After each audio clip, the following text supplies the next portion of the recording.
Video like जरूर कर लीजिए और ऐसे वीडियो लगातार फ्री में पाने के लिए चैनल को तुरंत सब्सक्राइब कर लीजिए और बेल आइकन को जरूर टैप कर लीजिए ताकि आगे भी सारे वीडियो आपको मिलते रहे। यूट्यूब में फॉलो करते हैं तो प्लीज ये वाला फ्री टेलीग्राम चैनल जरूर ज्वाइन कर लीजिएगा। सारे नोटिफिकेशन सारे अपडेट यहीं पे आते हैं। ध्यान। नमस्कार साथियों, स्वागत है आप सभी का स्टडी फॉर सिविल सर्विसेज में।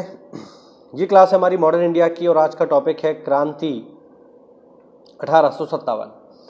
हालांकि इसको हमने कल ही शुरू कर दिया था, मतलब लास्ट क्लास में इसको हमने शुरू कर दिया था। और इस क्लास में आज हम बात करेंगे क्रांति के बारे में, बेसिक फैक्ट की, और आज हम देखेंगे क्रांति के प्रमुख कारण। इन दो टॉपिक्स की आज हम चर्चा करेंगे। देखो भाई, क्रांति से जुड़े हुए कुछ महत्वपूर्ण बिंदु हैं जो बेसिक हैं और आपको पता होने ही चाहिए। जैसे जब हम क्रांति की बात कर रहे हैं तो आपको पता होना चाहिए कि जब क्रांति हो रही है 1857 में, उस समय ब्रिटेन के प्रधानमंत्री कौन है? तो उनका नाम है लॉर्ड पॉमस्टन। ध्यान रखना, इंपॉर्टेंट है, पेपर में कई बार आ चुका। दूसरा, 1857 की क्रांति का प्रतीक चिन्ह क्या है? तो साथियों, 1857 की क्रांति का प्रतीक चिन्ह है चपाती और रोटी। ठीक है, चपाती और कमल का फूल। चपाती रोटी तो एक ही बात होती है।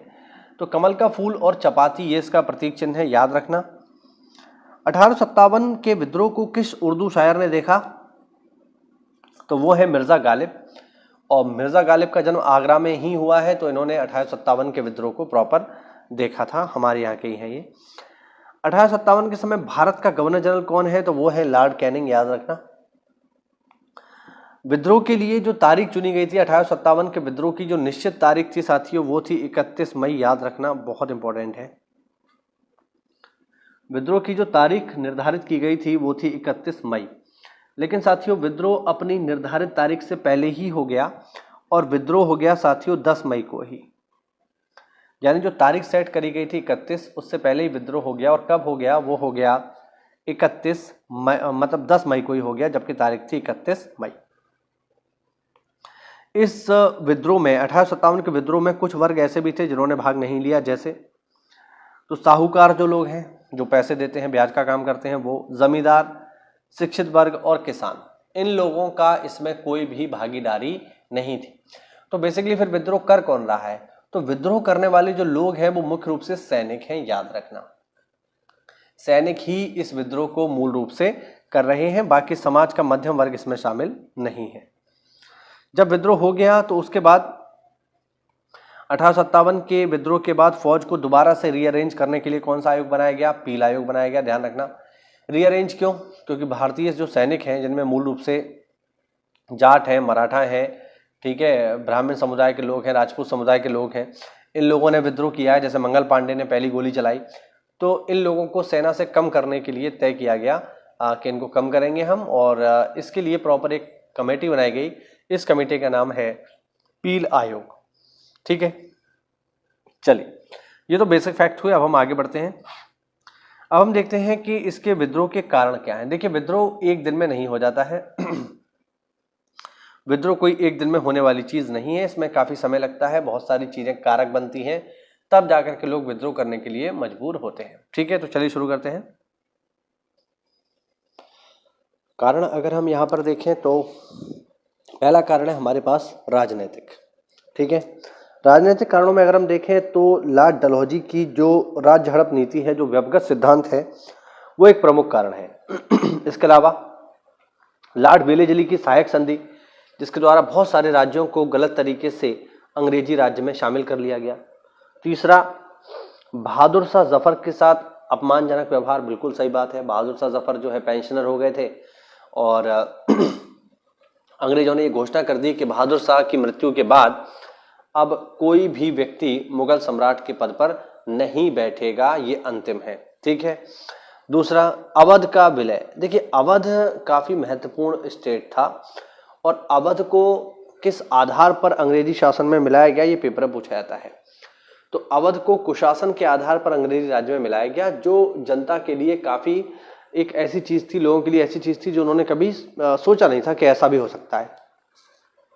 तो ये इसके राजनीतिक कारण रहे।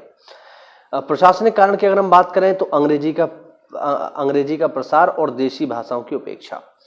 बिल्कुल, इसमें कोई डाउट नहीं है। अंग्रेज जब इंडिया में आए तो उन्होंने भारतीय समाज, भारतीय संस्कृति, भारतीय भाषाओं का बहुत ज़्यादा अपमान किया और अंग्रेजी को पूरी तरह से लागू कर दिया। 1830 के आसपास, 1835 के आसपास भारत में अंग्रेजी शिक्षा का माध्यम बन गई और पूरी तरह से अंग्रेजी में ही शिक्षा देने का फैसला लिया गया और ये कहा गया कि अब भारतीय भाषाओं में शिक्षा नहीं दी जाएगी। तो ये एक प्रशासनिक कारण बना जो काफी महत्वपूर्ण रहा। सामाजिक और धार्मिक कारण अगर हम देखें तो 1829 में सती प्रथा पर प्रतिबंध लगा दिया। इसके अलावा विधवा विवाह को प्रोत्साहित किया, इसके लिए प्रॉपर एक्ट बना दिए गए 1856 के आसपास, ठीक है। और ईसाई मिशनरियों को संरक्षण दिया गया। बड़े पैमाने पर अंग्रेजों ने धर्मांतरण कराया और इस धर्मांतरण में उन अंग्रेज धर्म प्रचारकों के साथ जो ईस्ट इंडिया कंपनी है उसके सिपाही भी होते थे। तो लोगों को लगता था कि चूंकि सरकार के लोग इसमें साथ शामिल हैं, सरकार के सिपाही शामिल हैं, मतलब ये काम सरकार करवा रही है, इससे लोगों के मन में एक नकारात्मक छवि सरकार की बनी कि ये तो हमारा धर्म परिवर्तन करना चाहते हैं, हमें ईसाई बनाना चाहते हैं। तो ये भी एक प्रमुख कारण रहा। दूसरा, हिंदुओं और मुसलमानों दोनों की जो परंपराएं हैं उनका ईसाइयों ने बहुत ही बुरी तरह से दुष्प्रचार किया, उनकी कमियों को समाज के सामने लेकर के आए और बुरी तरह से उनका उपहास करते थे भरे समाज में, ठीक है। क्योंकि उनको ना तो हिंदुओं से डर था ना ही मुसलमानों से डर था, तो वो हमारे रीति रिवाज, हमारी परंपराओं का मजाक बनाते थे और अपनी परंपराओं को श्रेष्ठ बेहतर बताते थे, जिससे लोगों के मन में हीन भावना उत्पन्न होने लगी। उनको लगने लगा कि ये लोग तो बहुत ही धूर्त है, ठीक है। ये एक प्रमुख कारण रहा जिसकी वजह से फिर बाद में क्रांति हो गई। आर्थिक कारणों की अगर हम बात करें तो अंग्रेजों का आर्थिक शोषण की नीतियां, बिल्कुल अंग्रेजों ने हमारा बहुत आर्थिक शोषण किया है।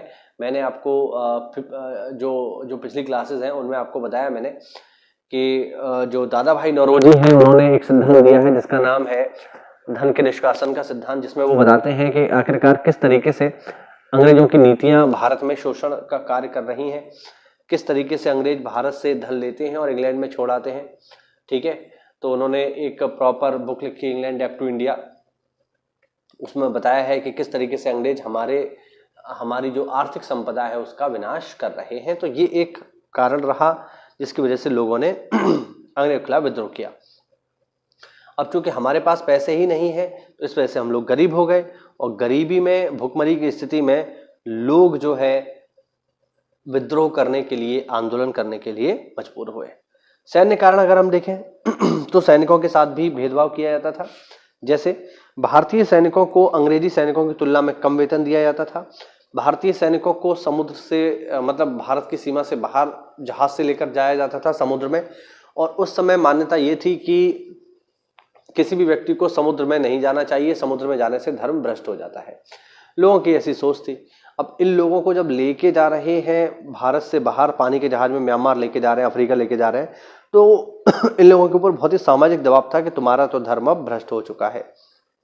दूसरा, सेना में भी इनके साथ प्रॉपर भेदभाव होता था। इनकी जो नौकरी है बड़ा मुश्किलों के साथ बीतती थी, इनके साथ दोयम दर्जे का व्यवहार किया जाता था और प्रमोशन में भी इनको वरीयता नहीं दी जाती थी, भारतीय लोगों को वरीयता नहीं दी जाती थी, बल्कि अंग्रेजों को ही अधिकारी पद पर नियुक्त किया जाता था। और इन सब कारणों के बीच जो सबसे महत्वपूर्ण रहा वो है तात्कालिक कारण। जब अंग्रेजों ने एक बंदूक, जिसका नाम था साथियों, जो पुरानी अंग्रेजों के पास बंदूक थी वो थी ब्राउन बेस, तो अंग्रेजों ने क्या किया, ईस्ट इंडिया कंपनी ने क्या किया, इस बंदूक के स्थान पर नई बंदूक लेकर के आए जिसका नाम था इनफील्ड राइफल। अब इस इनफील्ड राइफल में क्या होता था कि एक राइफल थी और इसमें फायर करने के लिए क्या करना पड़ता था कि पहले आपको एक बारूद का पैकेट मिलेगा, उस बारूद के पैकेट को आप खोलिए, बारूद भरिए, उस बारूद को सलाई से दबाइए और सलाई से दबाने के बाद उसमें छर्रा डालिए, फिर फायर करिए, तब जाकर के बंदूक चलेगी। इतना लंबा प्रोसेस था। आज की तरह नहीं कि आप धड़ाधड़ फायर करते जा रहे हैं, ऐसा व्यवस्था नहीं थी। अब लोगों में क्या अफवाह थी, लोगों में अफवाह ये थी कि वो जो पैकेट मिलता है बंदूक में डालने के लिए, जो बारूद का पैकेट मिलता है, उसको नमी से बचाने के लिए जैसे उसके ऊपर एक मोम जैसी परत चढ़ी होती थी, जिससे वो जो पैकेट है बारूद का वो सील ना जाए। उसके ऊपर एक मोम जैसी परत चढ़ी होती थी। लोगों में अफवाह ये थी कि ये जो मोम की परत है ये गाय और सूअर की चर्बी से बनी हुई है। अब गाय और सूअर की चर्बी एक बहुत ही मतलब कुछ ऐसा कॉम्बिनेशन है जो हिंदुओं और मुसलमान दोनों के लिए ही स्वीकार्य नहीं है। मुसलमान लोग तो सूअर का नाम भी नहीं लेते, नापाक हो जाते हैं वो। ऐसे में सूअर का मांस मुंह से कैसे लगा लें, और गाय हिंदुओं के लिए कितना पवित्र है, वो उसका मांस कैसे मुंह से लगा सकते हैं। यही कारण रहा कि सैनिकों ने विद्रोह कर दिया कि हम इस बंदूक का इस्तेमाल नहीं करेंगे, और यही बना 1857 की क्रांति का तात्कालिक कारण। और इसी कारण की वजह से ही मंगल पांडे ने इन बंदूकों का इस्तेमाल करने से मना करते हुए अपने 2 अंग्रेज अधिकारियों मेजर ह्यूसन और जनरल बाथ को गोली मार दी, और यहीं से शुरू होती है 1857 की क्रांति। ये घटना मार्च की है और अप्रैल के महीने में मंगल पांडे को फांसी दे दी गई। तो ये थी 1857 की क्रांति के कारण और उसकी शुरुआत। अब इसका प्रभाव क्या रहा, सफल रही, असफल रही, क्या इम्पैक्ट रहा, उसकी बात करेंगे हम अगली क्लास में। तब तक के लिए साथियों, जय हिंद, जय भारत और वंदे मातरम। साथियों, अगर आप तैयारी कर रहे हो लेखपाल की, क्योंकि लेखपाल का पेपर बहुत जल्दी होने वाला है, आप जल्दी ही इसका नोटिफिकेशन देखेंगे, तो उसके लिए कहीं आपको भटकने की आवश्यकता नहीं है।